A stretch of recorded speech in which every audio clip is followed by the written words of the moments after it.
The dog started digging 3 nights after the for sale sign went up. Not playful digging. Not the shallow scrape of a bored animal chasing beetles beneath the grass. This was frantic, deliberate. Every evening at precisely 2:17 a.m., the German shepherd slipped under the broken slat in the fence and clawed at the same patch of earth in the abandoned yard next door. Dirt flew in violent arcs. The sound carried across Briar Hollow's still, breathless dark. The neighbors tried to ignore it. Until the night the dog began to whine. And wouldn't stop. If you find yourself drawn to slow-burning mysteries that uncoil one nerve at a time, stay close. Some stories don't announce their secrets. They make you earn them. Briar Hollow slept lightly. It was the kind of small farming town where everyone knew which truck belonged to which driveway, where porch lights flicked on at the faintest unfamiliar engine. The town sat in a shallow valley carved by an old river that had long since dried into a narrow creek bed, leaving behind acres of brittle grass and stubborn oaks. At the far edge of Maple Lane stood the Whitaker house. White siding yellowed with age. A sagging porch. The yard half wild since Margaret Whitaker died last winter. Her son had listed the property in spring, but no one wanted a house that close to the old quarry. And no one wanted a house where a dog wouldn't stop digging. The German shepherd belonged to Ethan Kessler, who lived 2 doors down. He'd moved back to Briar Hollow after a decade in the city, following a divorce he refused to discuss. The dog's name was Ranger. Ranger had been a police K-9 once. Ethan never said much about that either. The first night the digging started, Ethan assumed Ranger had scented a rabbit. He whistled from the porch. "Ranger, leave it." The dog didn't respond. He was halfway under Whitaker's warped fence, shoulders rippling, claws tearing at soil hardened by summer drought. Ethan crossed the street barefoot, gravel biting his soles. "Hey." Ranger paused only long enough to glance back. The dog's eyes were not wild. They were intent, as if asking Ethan to understand something. The hole was small then, just a shallow wound in the grass. Ethan dragged the dog home. The second night, Ranger slipped out again. This time Ethan followed sooner. The hole had doubled in size. The dog's muzzle was muddy, teeth snapping at roots. "What's wrong with you?" Ethan muttered. Across the street, a curtain shifted. Lila Moreno stood in her kitchen window, arms crossed over her chest. She was in her early 30s, recently widowed. Her husband, Daniel, had died in a construction accident 6 months earlier. The details were vague, and Briar Hollow had learned not to ask. She stepped onto her porch. "You might want to keep him leashed," she called quietly. "It's private property." Ethan stiffened. "It's abandoned. It's still owned." There was something brittle in her tone. Ranger resumed digging, faster now, breath coming in sharp bursts. Ethan knelt and touched the soil. It was softer than it should have been. Recently disturbed. He stood abruptly. "Has anyone been working in this yard?" Lila hesitated. "No." The answer came too quickly. Wind shifted through the oak branches, carrying the faint smell of earth, and something else. Metallic. Ethan swallowed. That night he kept Ranger inside. At 2:17 a.m., the dog began to howl. Not bark. Howl. A low, sustained sound that seemed to vibrate in the walls. Ethan sat upright in bed. "Ranger." The howling didn't stop. It was grief. Or warning. He went to the back door and opened it. Ranger bolted. Ethan ran barefoot again, pulse hammering. The hole was deep now. Nearly 2 feet. The dog's claws struck something solid with a dull, hollow thunk. Ranger froze. Then began to whine. Ethan knelt beside him. He brushed dirt aside with his hand. Wood. A plank. Not random debris. Placed. His breath shortened. Behind him, a voice cut through the dark. "Ethan." He turned. Lila stood at her fence, robe tied tight, face pale. "What did he find?" she asked. Ethan didn't answer. Instead, he grabbed Ranger's collar and pulled him back. "We should call someone," Lila whispered. "Call who?" "The police." Ethan hesitated. Small towns remembered things. Police reports lingered. He stared at the exposed wood. It's probably nothing. But even as he said it, he knew he was lying. Ranger pulled against him again, desperate to return. Lila's gaze dropped to the hole. For a moment, just a flicker, Ethan saw something there. Not fear. Recognition. The next morning, 3 neighbors gathered at the edge of Whitaker's yard. Lila, Old Man Harrow from the corner house, and Claire Dunning, who ran the feed store and had an appetite for other people's misfortune. Ranger strained at his leash. "Dig it up," Claire said flatly. Ethan looked at Lila. She shook her head slightly. "Maybe we should let authorities handle it," she murmured. Harrow spat tobacco into the grass. "Or maybe you dig it up and stop that damn howling." The tension felt thicker than the humid air. Ethan released the leash. Ranger leapt forward, clawing dirt aside in wild bursts. Within minutes, the wooden surface was exposed. A crate. Rough. Hand-built. Nails hammered unevenly. Silence settled heavy over the yard. Claire stepped back. "That's not old," she said. Ethan's hands trembled as he brushed away remaining soil. There were scrape marks along the sides. From the inside, the metallic smell returned, stronger now. Lila covered her mouth. "Stop," she whispered. But Ranger began to bark. Sharp. Urgent. The sound fractured the morning calm. Across the street, a screen door slammed. Someone dialed 911. When the Briar Hollow Sheriff's cruiser rolled up, dust curling behind it, the entire street stood watching. Deputy Mark Halpern stepped out. Mid-40s. Measured eyes. A man who had grown up here and never left. "What seems to be the problem?" No one spoke at first. Then Claire pointed. "The dog found it." Halpern approached slowly. He knelt beside the crate. Examined the nail pattern. The soil. The depth. His jaw tightened. "Step back," he said. Ethan swallowed. "What do you think it is?" Halpern didn't answer. Instead, he called for backup. And a shovel. As the deputy began prying at the nailed lid, Ranger's whining rose again. Not frantic now. Mournful. Like he already knew what lay beneath. Lila turned away before the lid came free. Ethan didn't. When the wood splintered open, a thick, suffocating silence fell across Maple Lane. Then Claire screamed. Inside the crate was not a body. It was worse. A shallow layer of dirt. Beneath it, a child's blanket. Pink. And something small wrapped inside. Deputy Halpern closed his eyes briefly. Jesus. Ranger went still. The wind stopped moving. And in the distance, from somewhere near the old quarry, came the faint echo of a sound no one could quite place. A hollow thud. Like something being dropped. By noon, Briar Hollow had divided itself into 2 camps. Those who gathered in tight circles whispering speculation, and those who locked their doors and pretended nothing had happened. The pink blanket lay sealed in an evidence bag on the hood of Deputy Halpern's cruiser. The smaller bundle inside it had not been unwrapped in public. It had been enough to see the edge of something pale and curved. Bone. Ethan stood with Ranger's leash wrapped tight around his fist. The dog was quiet now, unnervingly so. He watched the cruiser with a focus that bordered on human. Halpern straightened from the crate and scanned the small crowd. "Everyone go home," he said evenly. "We'll be taking statements." Claire Dunning didn't move. "Is it a baby?" Halpern's gaze flicked to her. "Go home, Claire." Lila stood apart from the others, arms folded across herself as if bracing against cold. She had not looked toward the crate again. Her eyes were fixed on the empty porch of the Whitaker house. Ethan approached the deputy. "What did you find?" Halpern lowered his voice. "Not enough to confirm anything yet." "That's not what I asked." Halpern's jaw flexed. "It's old. The blankets degraded. Soils compacted. This wasn't recent."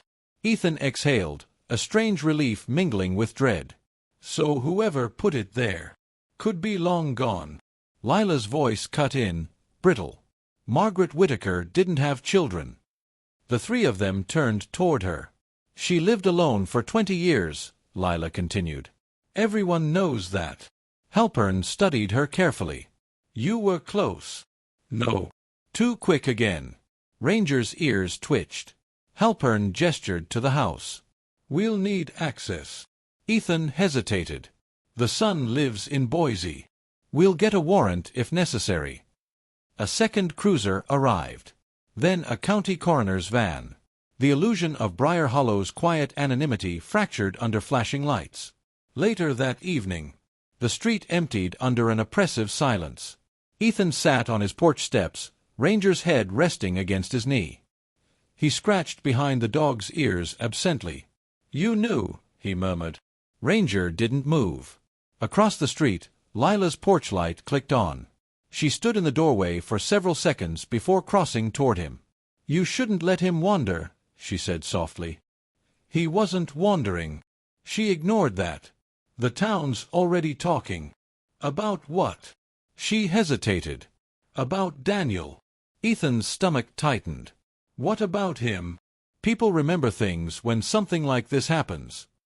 Daniel Moreno had been crushed under a collapsed scaffold at a renovation site near the quarry. The investigation ruled it structural failure. But rumors never stopped. "You think this has something to do with him?" Ethan asked. "I didn't say that. But you're thinking it." Lila's composure flickered. "I think people in this town hide things." Ethan studied her. The grief she carried was raw, yes, but beneath it, something harder. Something watchful. "Did you know about the crate?" he asked quietly. Her head snapped toward him. "What? Before today?" "No." Ranger lifted his head suddenly and stared toward the Whitaker house. A single upstairs window glowed faintly. Ethan frowned. "They said no one's supposed to be in there." Lila's face drained of color. "The power's been off since January."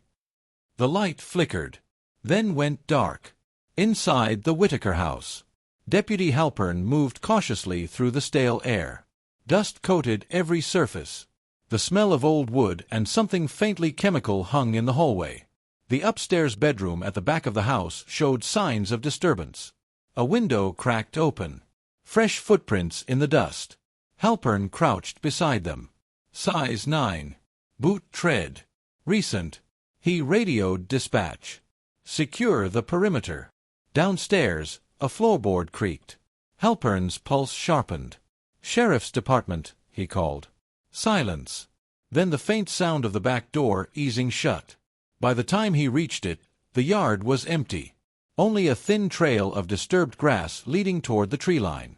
And beyond that, the direction of the quarry. The quarry. The old Briar Hollow quarry had been closed since the late 80s. Too many accidents. Too many miscalculations. It was Daniel Moreno's final job site. Ethan hadn't been back there since the funeral. But that night, he found himself driving the narrow gravel road leading toward it. Ranger paced in the back seat, restless. The headlights carved through darkness. Halfway up the ridge, Ethan spotted another vehicle parked off the road. Halpern's cruiser. He pulled in behind it. The deputy stood at the edge of the quarry pit, flashlight beam sweeping the rock walls. "You shouldn't be here," Halpern said without turning. "Then why are you?" Halpern exhaled. "Footprints from the Whitaker house lead this way." Ranger jumped from the truck the moment Ethan opened the door. The dog moved toward the edge of the quarry and began sniffing intensely. The pit yawned wide and black below them, a jagged wound in the earth. "What happened here?" Ethan asked quietly. Halpern didn't answer immediately. Finally, Daniel Moreno filed a safety complaint 3 days before he died. Ethan blinked. "About what?" "Unauthorized excavation."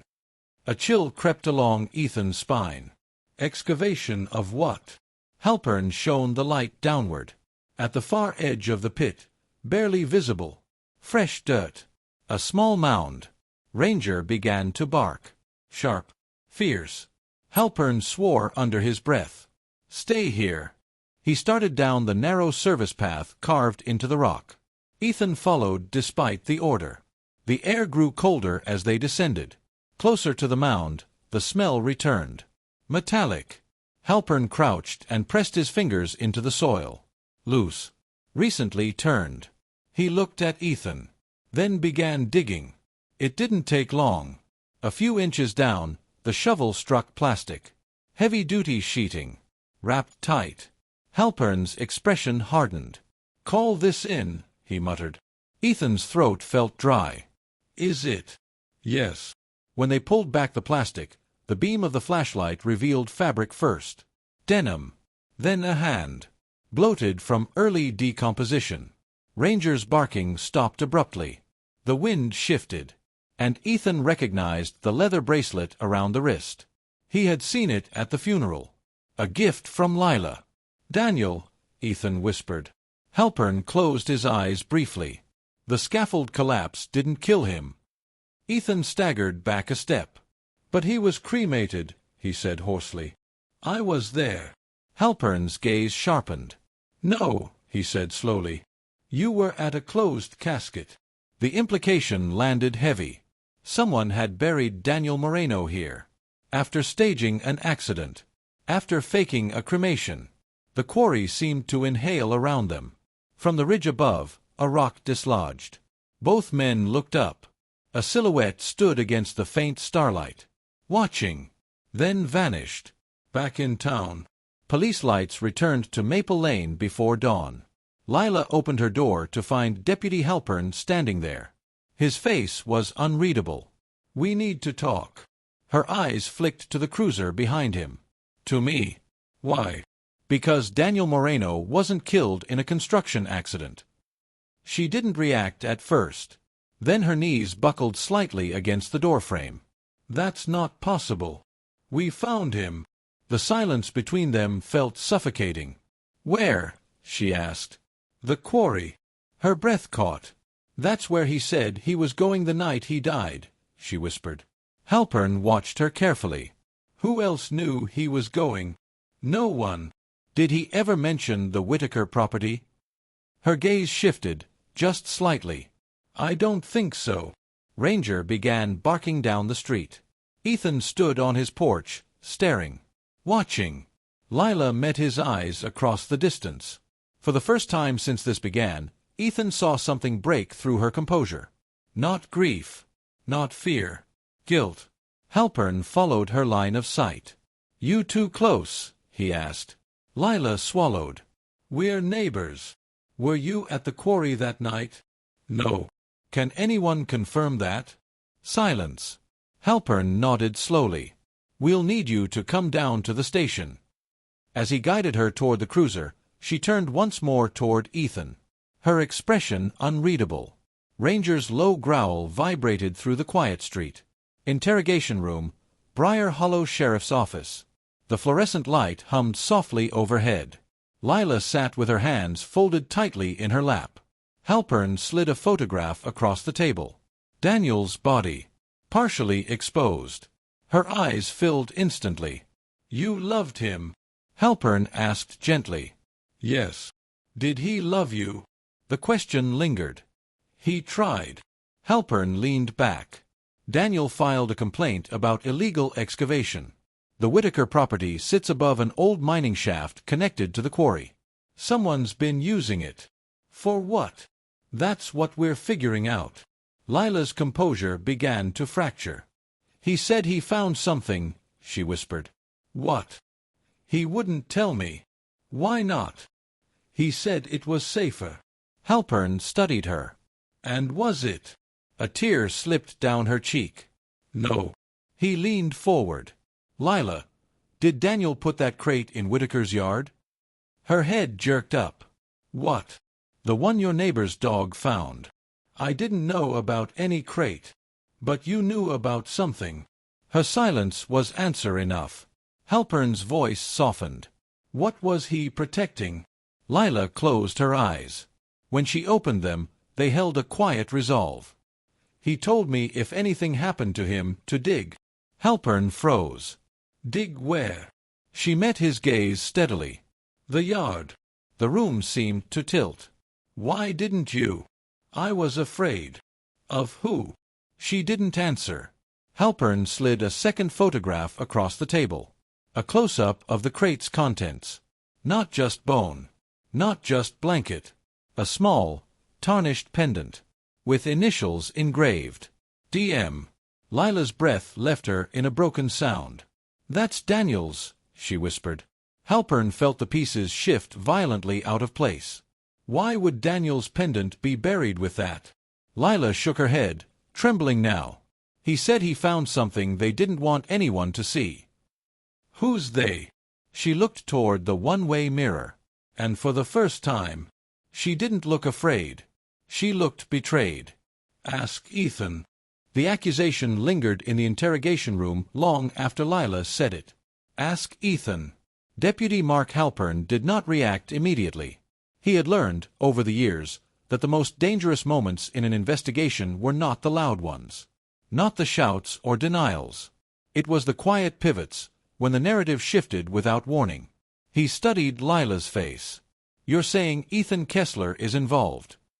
I'm saying Daniel trusted him, she replied. And that was his mistake. 1.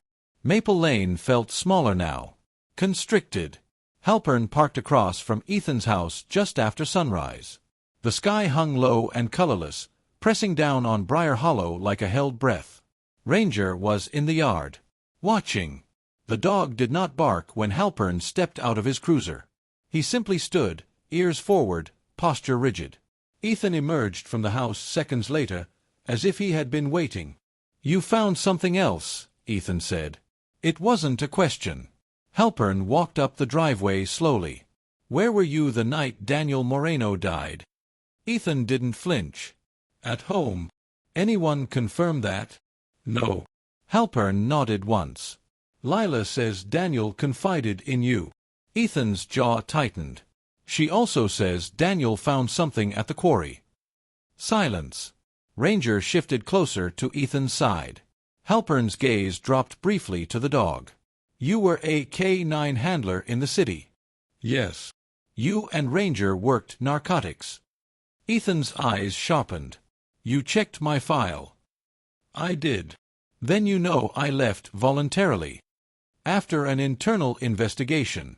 That went nowhere. Because evidence disappeared.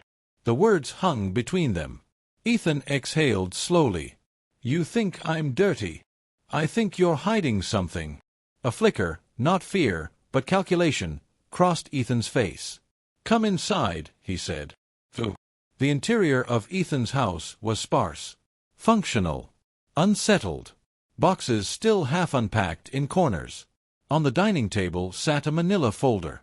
Ethan didn't touch it immediately. Instead, he poured 2 glasses of water. I came back here because it's quiet, he said. Because I needed quiet. Halpern didn't sit. Daniel came to me 3 nights before he died, Ethan continued. He said he'd found a secondary shaft at the quarry. Not on any map. Recently reopened. For what? He didn't know.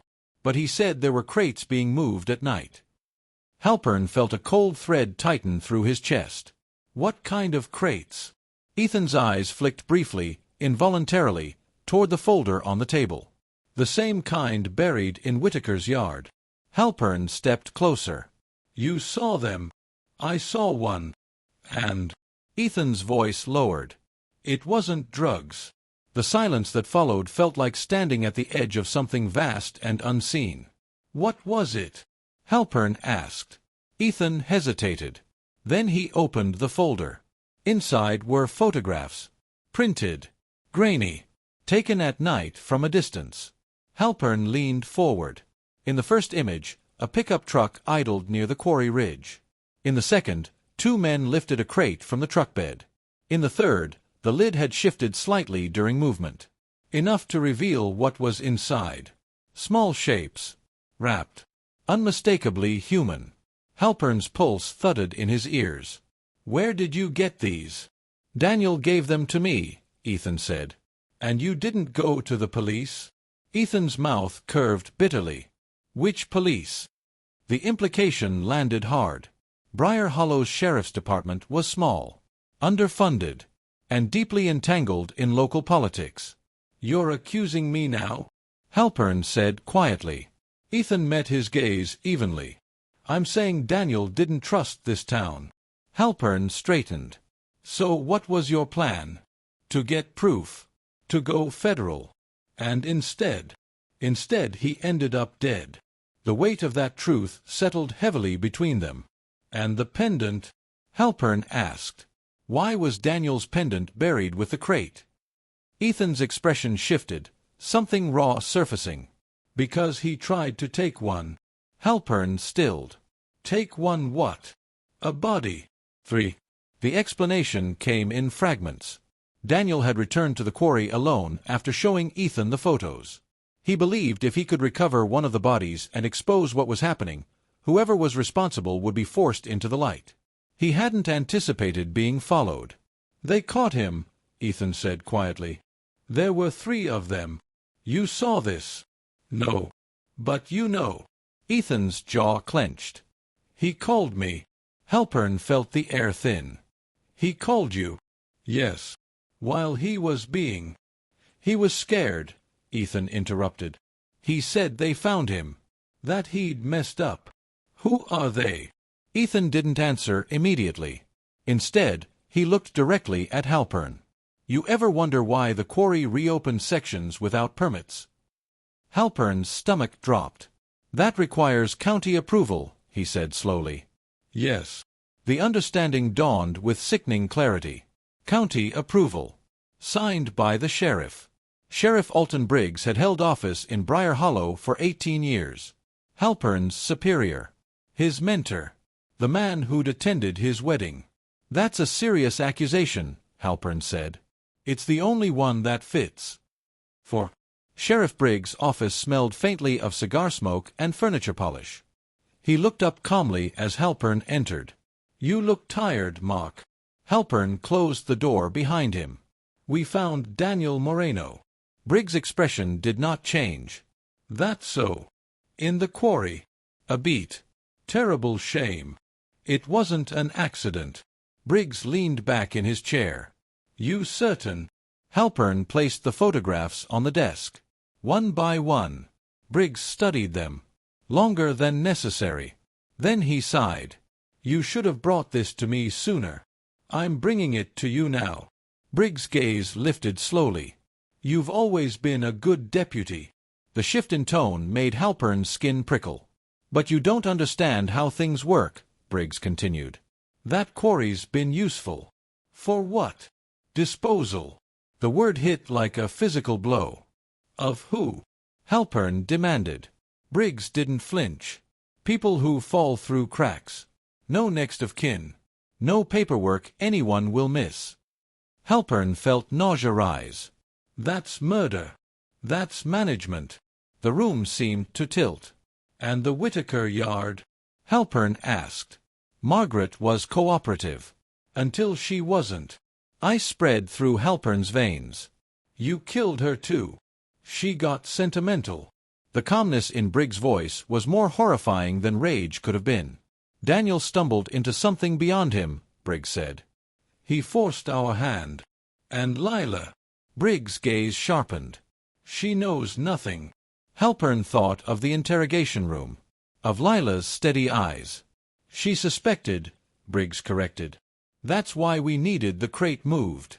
The one in the yard. Yes. And Ethan. A faint smile touched Briggs' mouth. Ethan's a problem. Halpern's pulse thundered. You're not walking out of here with those photos, Briggs said gently. The statement wasn't a threat. It was a fact. Halpern's hand moved slowly toward his radio. Briggs' own hand dropped beneath the desk. Too fast. The gunshot was deafening in the small office. Halpern stumbled back, pain exploding through his shoulder. He fired once. Briggs jerked violently, collapsing against the bookshelf. Silence swallowed the room. Books slid to the floor in slow cascades. Halpern stood shaking, gun still raised. Sheriff Alton Briggs did not move again. 5. The aftermath unfolded in stunned quiet. State investigators descended on Briar Hollow within hours. The quarry was sealed. More graves were uncovered. Too many. Names lost. Histories erased. Margaret Whitaker's remains were found in a secondary shaft. Daniel Moreno's body was formally identified. And the crate in the yard? It contained the remains of a missing child from a neighboring county, reported vanished 8 years earlier. One of many quietly reassigned to the quarry. Ethan sat on his porch the night it was finally over. Ranger lay at his feet, exhausted but alert. Lila approached slowly. "They told me," she said. Ethan nodded. "I thought you were involved," she admitted. "I know." She sank into the porch chair across from him. "He trusted you." "He shouldn't have let him go alone," Ethan said quietly. Silence settled between them. The town felt different now. Exposed. Smaller. But lighter. Lila looked toward the Whitaker yard, now stripped and taped off. "He kept telling me the truth would come out," she whispered. Ethan watched Ranger lift his head toward the dark patch of earth where it had begun. "Sometimes it needs help," he said. They sat without speaking for a long time. No sirens. No whispers. Just whined through the oaks. Eventually Lila stood. "What will you do now?" Ethan looked at Ranger. Then at the distant quarry ridge silhouetted against the stars. "Stay," he said. "Make sure nothing else gets buried." Lila nodded once. And for the first time since Daniel's death, her grief looked less like drowning and more like something survivable. Across the yard, the disturbed earth lay smooth again. But the ground of Briar Hollow would never feel entirely solid. Some places remember what they've held. And sometimes, it takes a dog who refuses to stop digging to make the rest of us look down.